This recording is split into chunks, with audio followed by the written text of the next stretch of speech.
Good morning, Austin Oaks Church. How we all doing this morning? It's so nice out today. Can't wait to get started. Ginny, appreciate it. That's funny. Standing, knocking at the door, waiting for someone to show up.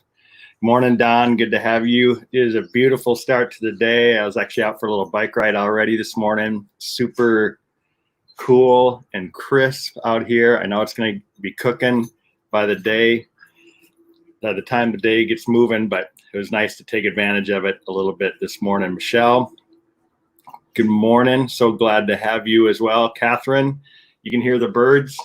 Yep, I'm in my backyard. It's my favorite spot to hang out. It's been my office away from the office, so I can't wait to spend this time with you all this morning. Good morning, Brenda. It is a beautiful day, and Maggie, you as well. Good to have everyone here this morning. Hey, as we jump in today, let me get back to my banners. We are going to hang out in Acts chapter 23 today, talking about this concept of mission or division. And again, these passages are so pertinent for things that we're facing today. And that seems to always be the case as you open up your Bible. The truth is, humanity has not been any different from the beginning of time. Ever since the fall, we've struggled with sin, and sin leads to all the different problems that we see here in our world, and even the things we're seeing today. And so I want to walk through this passage a little bit, but I really want to, most of all, talk about how it applies to some things we're addressing right now. We're in I think a very unique, okay, we got some pups out here. We're dog sitting, so they're enjoying and playing. So if you hear dogs barking, that's because they are. So anyways, there's very pertinent issues that we're facing today. And I just want to address them. We'll address them head on, be honest about them, and realize that they didn't just originate now. They've been part of the human race for a long time, and they will continue to be as long as we don't think well about these things as a church and as the people of God. And we're going to see that it was the demise of the Jewish people, in the sense of the Jewish faith at that time, the leaders and the religious group that was there, their failure to see God's plan and what God had originally actually designed them to be, led to them really just drifting off into nothingness. And God began working through his church, those who would carry on his mission. And the same thing is going to be true today if we don't make better decisions. So let's jump in. Acts chapter 23. Let's take a look. If you have your Bible with you, open it up. I want you to see that this is consistent in chapter 22. So we're in a situation where Paul has gone back to Jerusalem, and then the Jewish people kind of stirred things up and were upset that Paul was teaching things that seemed to contradict the Jewish faith at that time. They were telling or accusing him of traveling around and teaching Jews in other parts of the world to disregard Moses or the Old Testament teachings and a lot of those customs, none of which Paul was doing.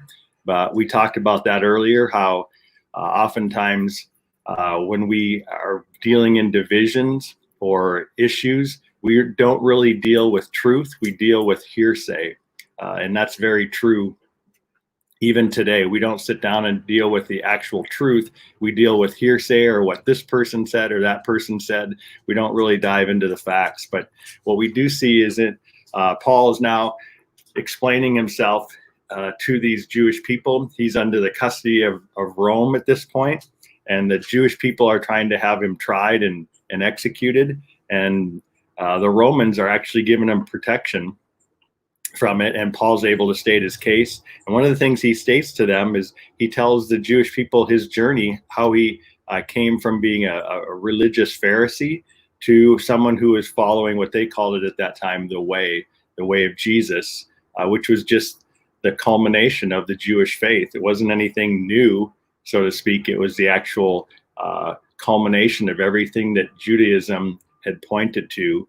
And at one point, he says he's being sent to the Gentiles to go and tell them about this. And this looks intimidating. It's very intimidating to the Jewish people of that time. So let's read this a little bit, starting in Acts 23, when Paul's saying this. Says in verse 1, Paul looked straight at the Sanhedrin and said, "Brothers, I have lived my life before God in all good conscience to this day." So Paul's before this group called the Sanhedrin. The Sanhedrin is kind of like a board, a religious board made up of leaders from both the Pharisees and the Sadducees, the two primary religious groups in the Jewish faith at that time, who were divided themselves. They didn't agree with each other and believe and see everything eye to eye. In fact, Paul's going to use that to his advantage in this passage. And it's actually pretty funny, I think.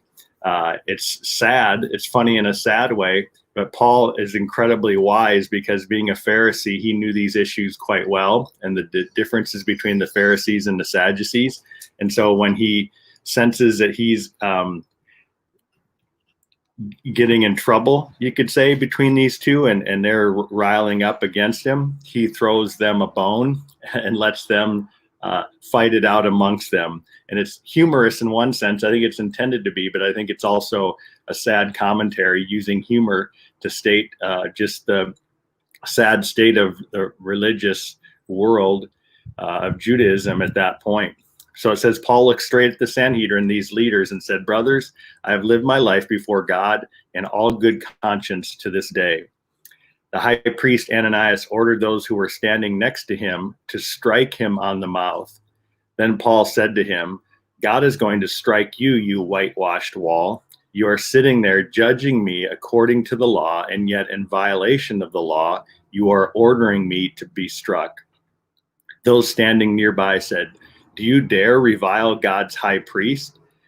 And Paul replies, "I didn't know, brothers, that he was the high priest," replied Paul. "For it is written, you must not speak evil of a ruler of your people." When Paul realized that one part of them were Sadducees and the other part were Pharisees, he cried out to the Sanhedrin. So let me just review this real quick and see what's going on. Let me jump back to my previous Devo in Acts 21, because that's setting the context of this. In Acts 21, we saw the cost of unity. And you need to see this, you need to understand this to see, as Paul was teaching those things, he's modeling them here in this chapter. So some of the things we saw in Acts 21 was simply this, that unity requires leaders to sacrifice rather than be served. And we see this contrast here in the midst of this passage. And if you read chapter 22 leading up to it, that you're seeing a huge contrast in leadership. You're seeing this Sanhedrin group, and if you have seen the whole context and understand the Pharisees and Sanhedrin, they're all dressed up in their, fancy robes and all their little, gadgets that they hang on them that really boast of themselves and their accomplishments and their religious, accomplishments. And it's just this highfalutin kind of snippety group of religious leaders that's really all about themselves. Everything they do, they show up and they want to sit in the seat of honor. They want to be seen in the community and be respected and honored in everything that they do, rather than Paul, who humbly is just taking the position and the power that God's given him and serving others with it.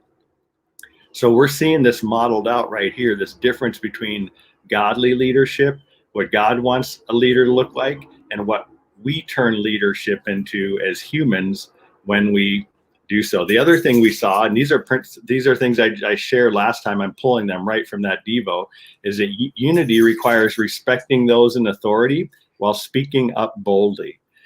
So you see this right here. Paul speaks up boldly about his operating in good conscience, and even when this guy strikes him improperly, he speaks up pretty boldly. But notice, as soon as he finds out who it is, that it's actually the high priest, which the scripture said, and Paul quotes from it, you shouldn't speak or revile God's high priest, or you shouldn't do that for a spiritual leader, Paul immediately backs down a little bit and apologizes in the sense of how he's speaking. He doesn't necessarily pull back what he said. It was more how he did it. And he models that right there. He says, hey, I didn't know, brothers, that he was the high priest. He says, for it is written, you must not speak evil of a ruler of your people. Okay, so he's modeling these as well. And then we're going to see him trust this. Lastly, trust the sovereignty of God when our justice doesn't come quickly. We're going to see that. So these are his principles we're seeing Paul actually put into practice, what he believes in the midst of this conflict. And that's so important that we understand this, that conflicts always reveal what we truly believe. Let me say that again. Conflict always reveals what we truly believe. So we're going to see this mission or division. When push comes to shove, conflict is going to reveal, are we about the mission of God, or are we all about division and selfish gain for ourselves or those who are like us? So Paul goes on and says, when Paul realized that one part of them were Sadducees and the other part were Pharisees, he cried out in the Sanhedrin, brothers, I am a Pharisee, a son of Pharisees. I am being judged because of the hope of the resurrection of the dead. So Paul uses this concept of Jesus being resurrected from the dead, but he also, I think, strategically uses it because he knows that one of the greatest divisions between the Pharisees and the Sadducees is the resurrection. The Pharisees believe in the resurrection. The Pharisees believe in spiritual body. They believe in angels as spiritual beings, and the Sadducees denied all these things. So Paul, when things are getting heated and they're starting to attack him, it's funny how he just makes a statement that he knows is going to divide the Pharisees and the Sadducees. He throws it out there like a bone, and these guys just jump on it, and watch what happens in there. It says, when he said this, a dispute broke out between the Pharisees and the Sadducees, and the assembly was divided. For the Sadducees say there is no resurrection, and neither angel nor spirit, but the Pharisees affirm them all. The shouting grew loud, and some of the scribes of the Pharisees' party got up and argued vehemently. We find nothing evil in this man. What if a spirit or an angel has spoken to him? When the dispute became violent, the commander feared that Paul might be torn apart by them and ordered the troops to go down, take him away from them, and bring them into the barracks. So here's what we see. Paul makes a statement, and it gets the Sadducees and the Pharisees basically fighting amongst themselves and missing the whole point of why they're there. And it's actually kind of humorous. Paul was quite crafty in doing so. But a couple of things I want us to see in the midst of this, because we're going to see how this passage ends in verse 11. It says, the following night, the Lord stood by him, Paul, meaning, and said, have courage, for as you have testified about me in Jerusalem, so it is necessary for you to testify in Rome. Meaning, Paul needs to go and continue his mission. His mission that God's given him is to go and communicate the gospel to the Gentiles, to non-Jewish people. He's already testified to the Jewish people. He's gone to synagogues everywhere he's gone. He's been in Jerusalem and testified. And as a big picture, the Jewish people, and especially the Jewish leaders, have rejected the gospel. Even though many have come to faith, a good majority of them, and the leadership in particular, has rejected the gospel. They've hung on to their customs, they've hung on to their traditions, they've hung on to the position and the comfort that comes from them doing things the way they want to do them instead of embracing the mission that God's given them. And as a result, God said, we're moving away from that. He says, you go to Rome now and move forward with the mission of bringing my gospel to every tribe, tongue, and nation in this world. So he encourages them to do that. And we see that in the midst of this, the Jewish people and the leaders in particular completely lose sight of it. They become divided over these things that they've been dividing over forever. And it tears them apart. So here I want you to see something so important is my true theology shows up in conflict, not in a classroom. This is so important. And I see this a lot in the church. And I think it's still true today. It's even true in history. Um, Recently, given all the things that are going on, I've always been someone who's loved watching historical movies, in particular, historical movies about civil rights or movements of civil rights, in particular, sports figures that have faced challenges as they've tried to break into what has been a very white dominant society in America.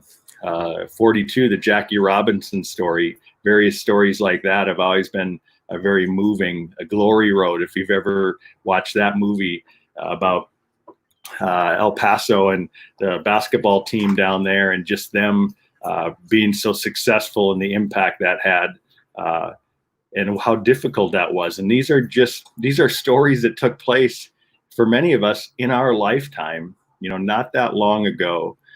But what's interesting is we as Christians play a role in this. We either play a positive role by acting and really modeling our theology in the midst of these conflicts, or we play a negative role by being very passive and just sitting back, or even acting negatively in terms of these situations. We're going to see that. We see that even in this story where our true theology shows up in a conflict, not in a classroom, because most Christians are going to talk about being unified. They're for all people. They're not. No one's going to admit. No Christian is going to admit that they're racist. Certainly not. But the fact is, when push comes to shove, when we find ourselves in the midst of a conflict, that's when our true theology actually shows up. Everyone can have a beautiful, nice, neat theological statement written on paper, but when they get put into a situation that causes them to live out their theology, it's very different. It actually changes us and causes us to see really what's in our heart. And I think nowadays, and even what's happening right now, is revealing that once again. I was blown away. We recently watched the movie Selma, and I was familiar with the history, but to see it again was gut-wrenching. It was heart-wrenching to watch that and think, this happened literally, in my lifetime, in the 1960s, to think that this was taking place in a place that, and with people who actually proclaimed themselves as Christians, were doing such horrific acts and treating people different from them so unkindly, not just unkindly, but against the law. We're actually able to get away with practices that were totally illegal by setting up all kinds of loopholes and various things that made it impossible for people who were declared citizens in our nation, but kept them from acting and functioning as citizens in a very just literally evil and divisive way. So I see that here, but I want to just share some of these truths here that I think are so important. One of them is just the nature of people, okay? This is true for all of us. Human nature is going to protect our tribe at all costs. That's what happens. And we have to recognize this is when we get into our human nature, when we're operating in our human nature, we're going to protect our own tribe, those like us, at all costs. It can be the mama bear or papa bear that comes out when something is told to you bad happens to one of your kids at school, and immediately we go into this protective mode. And I'm gonna go out and protect whatever it is. We don't think of, I got to get all the truth right off the bat. We just think, I'm going to tell that teacher or that kid on the playground or whatever it is, I'm going to do whatever it takes for me to protect my tribe. That's just what we do. And we see that even here in the midst of this debate and these things coming forth. We don't stop to listen and understand the situation. Our human nature, and this is true for all of us, is to rise up and immediately aim to protect what's most important to us. And that's usually a very, it's not necessarily a bad thing, but it's a very selfish thing oftentimes, because we don't stop to think that every single person within that interaction that's going on is someone's son or daughter, is someone's child, is someone's friend, is someone's spouse, is connected to someone else in exactly the same way that the person we're trying to protect is connected to us. We lose sight of the big picture, and human nature is all about protecting my tribe at all costs. Where spiritual nature is about building God's tribe at all costs. It's about building God's tribe at all costs. And that's what we see Paul doing here. Paul is willing to, in a sense, be rejected even by his own tribe. These were Pharisees. Some of these people in this group were Pharisees whom Paul had spent most of his life training with, serving with, and now he's on a completely different path. And Paul's about building God's tribe. He's willing to go to people that are not like him, who believe things that are not like his beliefs, that have customs that are unlike his customs.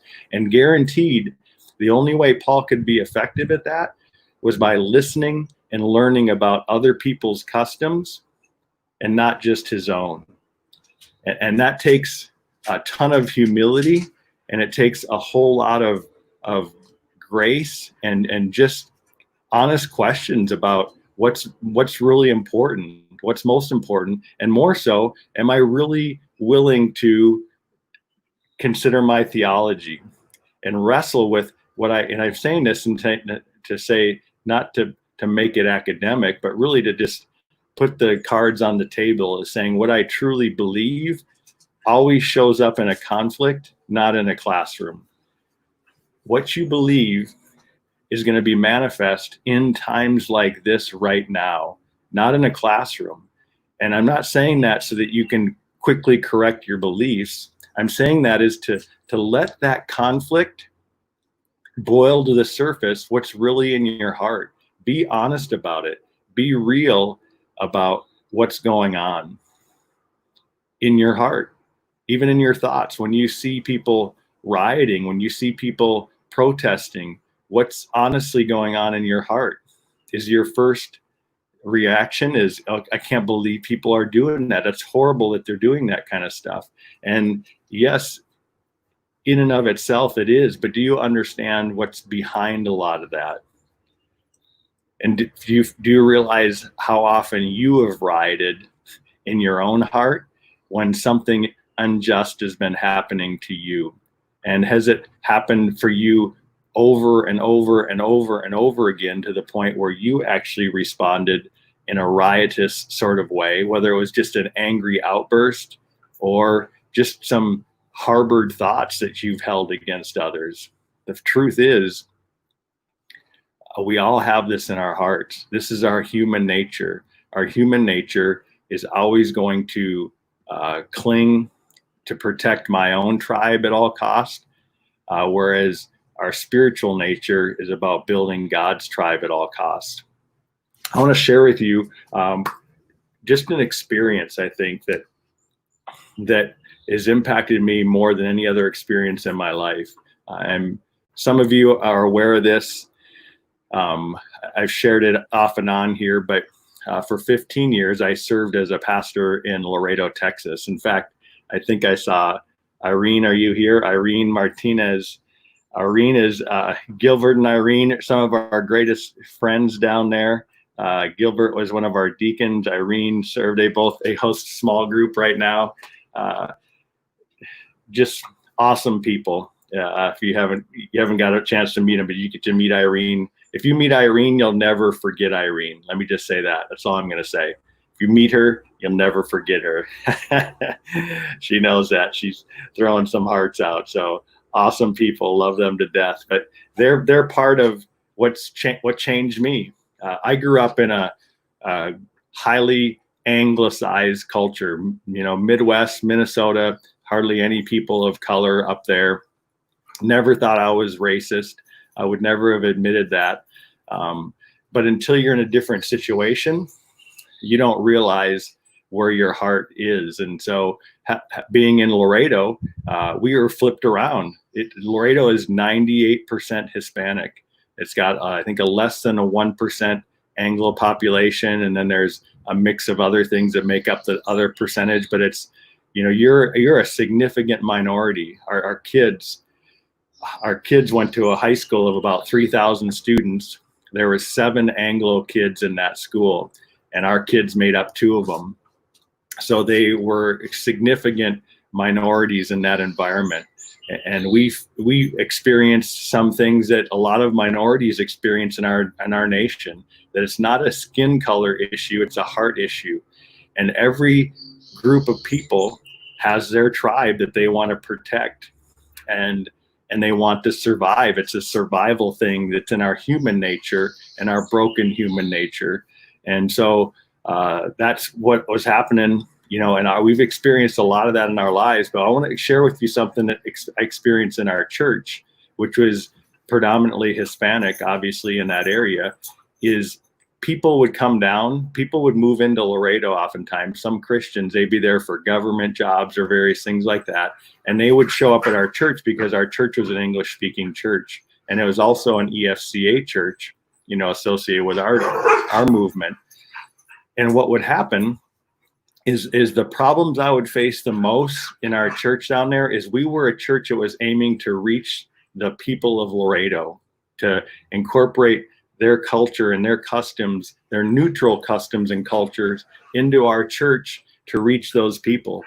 But you know who the people were that I had the greatest challenges with in our church? To a fault, almost 100% of the time. We're not the local people, and a lot of people that we reached that didn't know Jesus, they weren't the problem. It was the Anglo people that moved down, and they felt like they had to impose their customs and their ways of doing church onto our church that was down there in Laredo. And they would be upset about how we were doing things in the church because it wasn't the way that they did them. And they'd associated their customs and their traditions with Christianity. And as a result, any other culture and any other custom that didn't abide by that was wrong to them. And my greatest divisions, my greatest challenges were against people who looked just like me, which was odd because you'd have thought we'd have been on the same page. But one of the things I had to learn is coming out of a Dallas seminary, a very academic format of Christianity, is that, and I'm speaking in generalities, the Anglo culture has made an idol out of education.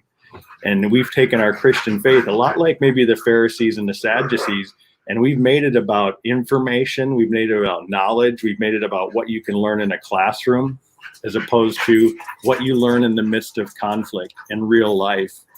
And what I appreciate about Laredo and the people, the Hispanic people of Laredo, is they're all about they're all about relationship. They're all about people, and it was the most amazing experience I've ever had in my life in church. In fact, it's changed how I view God. It's changed how I view church. I went down there. We went down there thinking, oh, we need to go down and help this church. And the reality is they helped us. They changed us, and it's never been the same for me. I don't see church the same. And I'll be honest with you, the first year back here in Austin was incredibly hard. It was incredibly hard to step back into my own culture and see how much we're missing the big point of church, how much we are so tribal and so inward and so unaware of a lot of things that are happening in the world, and where Christianity is growing, honestly, the most. You know where Christianity is growing the most right now in the world? It's not in America. It's in African cultures, and it's in Latin American cultures. So I don't know what that means. Well, I think I do know what it means, but I think you need to think about what that means and why it's meaning that way. So I say that to say we're in a season like that here in America. What we see in this passage in the Bible is leading up to a judgment from God on the on Israel, on Jewish people. Israel is going to be completely destroyed. Jerusalem is going to be destroyed just years after this event happens. They're completely destroyed. In fact, there's just not a whole lot of spirituality going on in that realm right now. The church has moved on from Jerusalem, in a sense, to the Gentiles, because that's where the mission was embraced. And I think that can be true of any of us, that if we don't stop and examine what we're doing and what our mission is, we're going to miss out on what God has for us and what he wants us to do. So I want to challenge you with a few questions. I want to just ask you, have I acted tribally, either intentionally or unintentionally? Think about that in your life. Have you acted, and I say tribally, I mean just your clan, your people, your inner circle. We can do this in something as small as, say, a small group in our church. We can act tribally, where I've seen groups that say, no, this is our group and we've been together forever and we're not going to let anyone else in, nor are we going to allow ourselves to expand and go out. That's in some sense acting tribally. It's missing the bigger picture, that we as Christians have all of eternity together, but we have a small little window in which we can love sacrificially a world that's not, many of who aren't part of the tribe yet, because no one's told them about Jesus. We need to stop being tribally in terms of my tribe and what my group is, and start acting in a way that builds God's universal tribe for his glory and for our good. So I want to challenge you. Have you acted that way? Can you see where you cling to your own customs, your own traditions, or the way you like things, and you have fought for your own little group to the exclusion of a bigger picture of people who need to be included into God's tribe? That's every tongue, tribe, and nation, not just people who look like me, who sing the same songs as me, who dress like I do, who live in the neighborhood that I live in. Do we see past our own tribe? And it's not always intentional. Oftentimes it's unintentional. It's just not taking the time to look past it. And I want to challenge you with this as well. How will I act universally to build God's tribe? How will I act universally to build God's tribe? What can you do today? Or what can you begin to do?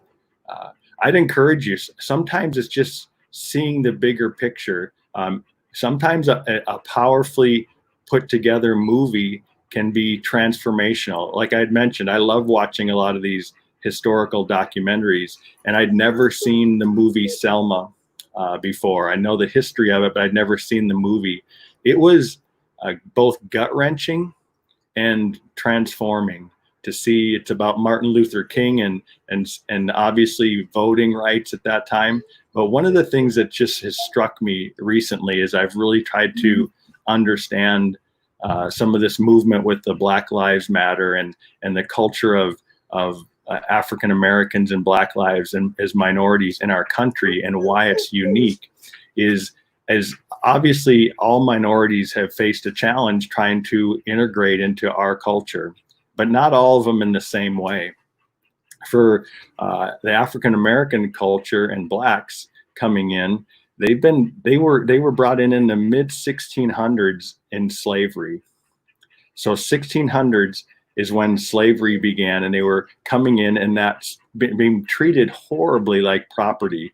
And that lasted until the mid 1800s with the Civil War and the abolition of slavery. So for 200 years, that's all they knew as a culture, was being treated in that way. And here's what I guess even shocked me more.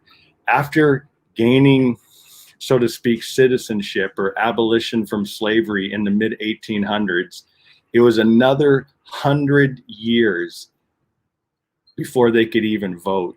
Even though they were given that right sooner, it was the mid 1960s. That's what Selma is all about. So slavery abolition and given rights to some degree, but another 100 years before they could even practice any of those things. That's 300 years of being treated as less than human.